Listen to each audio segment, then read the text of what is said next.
Welcome, Sens Talk. Russell winds in, feeds it back across the track, and scores! Brady Tkachuk makes it 2-0. Paul Giroux, in alone, scores! Tim Stutzel across, Tkachuk score! The captain, Brady Tkachuk, buries it with 1:18 to go. See you later. Go, Sens, go. All right, Sens lose 4-1 to the Nashville Predators. I got a special guest here. Sens Talk legend Noah Luden is back in town, so we had to make a video together.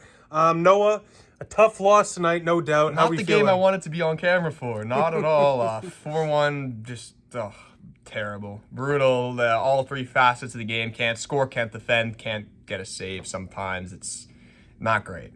Yeah, look, I mean, for Korpisalo, 33 on 37. That fourth one for Nyquist, you can blame him. Sure. I think that was a bad rebound. But those first three, that first one, Hamonic literally gave the puck to the Preds. You can see on your screen now. Terrible turnover. Hamonic, we'll talk about it now. We might as well. Disgusting. I mean, it seems like, what was it, the last game he had 4 or 3 goals that he's it's been a just on the reoccurring ice. issue. Yeah. He's making a critical mistake right away. Like, the second goal wasn't all on Hamonic, but Hamonic's just standing there. So is Brandstrom, and no one boxes out Ryan O'Reilly, who's screening Jonas Korpisalo on the second goal. Yeah. Not good. The Sens battled back. They do. They got the Batherson goal. That was a nice goal by Drake Power Batherson. play. And then 3 straight games with a goal for the bath time as well. Great stuff from Batherson. And then it seemed like the Sens were playing well, right? They had a really good second period. They were doubling the Preds in shots. And then Travis Hamonic got on the ice. Yeah, look, like you just mentioned, we turn it around in that first period. Big fight from Kaslik to get the boys going. Batherson gets the goal. Things are looking good, going our way into the second period. And then guess what? As usual, as you kind of mentioned, we never get to really watch games together. So we were really looking forward to this. And Hamonic reminded us as to why we don't really we don't enjoy this. We don't really enjoy watching these games too much as of late, because that goal from Yossi, disgusting. But for Yossi it was disgusting, but for us it was also disgusting. Why are you falling down like that? Blew a tire. Yeah. Blew a tire. I mean, for Hamonic, he seems like a great guy. He's had great years in the National Hockey League. It is so obvious the Ottawa Senators need to move on and find a better 6th defenseman. There's no doubt about it.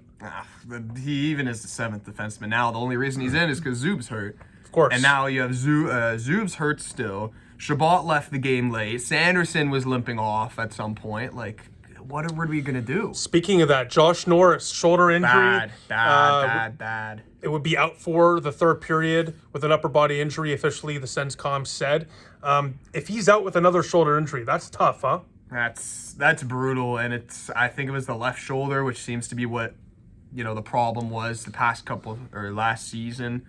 That'd be just disgraceful. That's just unfortunate, man. The Sens just can't get any luck, and for Josh Norris, he can't get any luck either. I mean, no pun intended. It would be a terrible break for the Sens if Josh Norris has yet another shoulder injury. And he just started. He just had a couple goals not too long ago. Yep. And, it's really unfortunate for Josh Norris.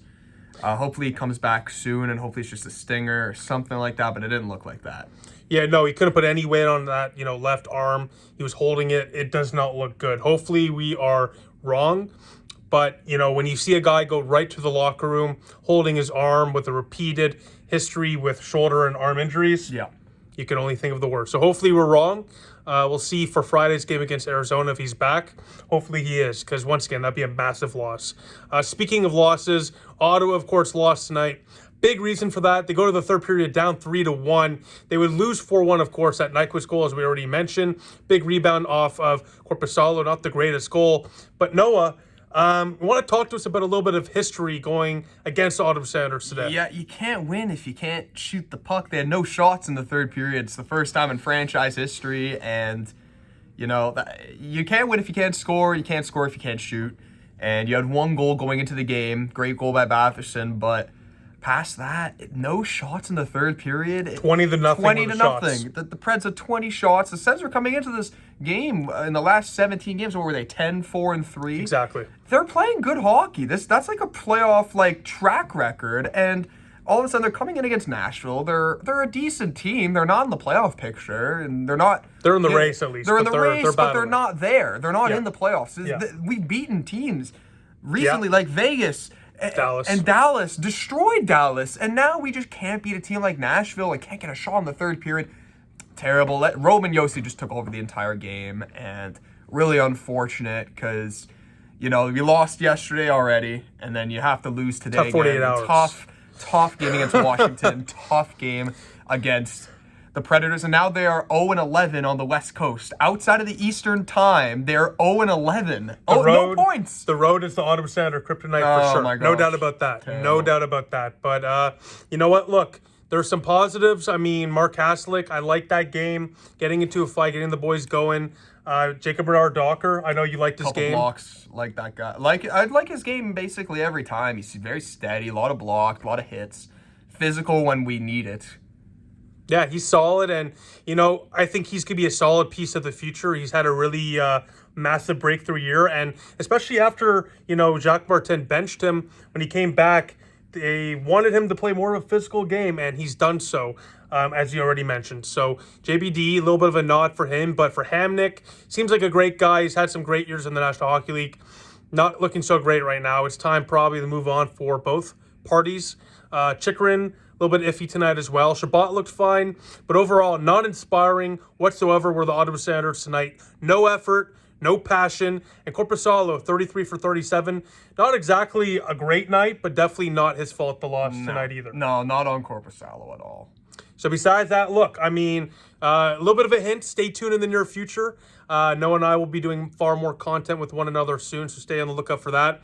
By the way, Noah, I know you're a cool guy. I know you're going to be voting for us at the Ottawa Awards of 2024, right? Of course, the 2024 Ottawa Awards, I will be voting as much as I can every single day, and sir. you all should be too. Yes, sir. So if you want to do that, you want to be cool like Noah, and I guess me, I think I'm a little cool. I don't know, but you want to be if you want to be cool like Noah, go to the link in the description or comment section down below and vote for us.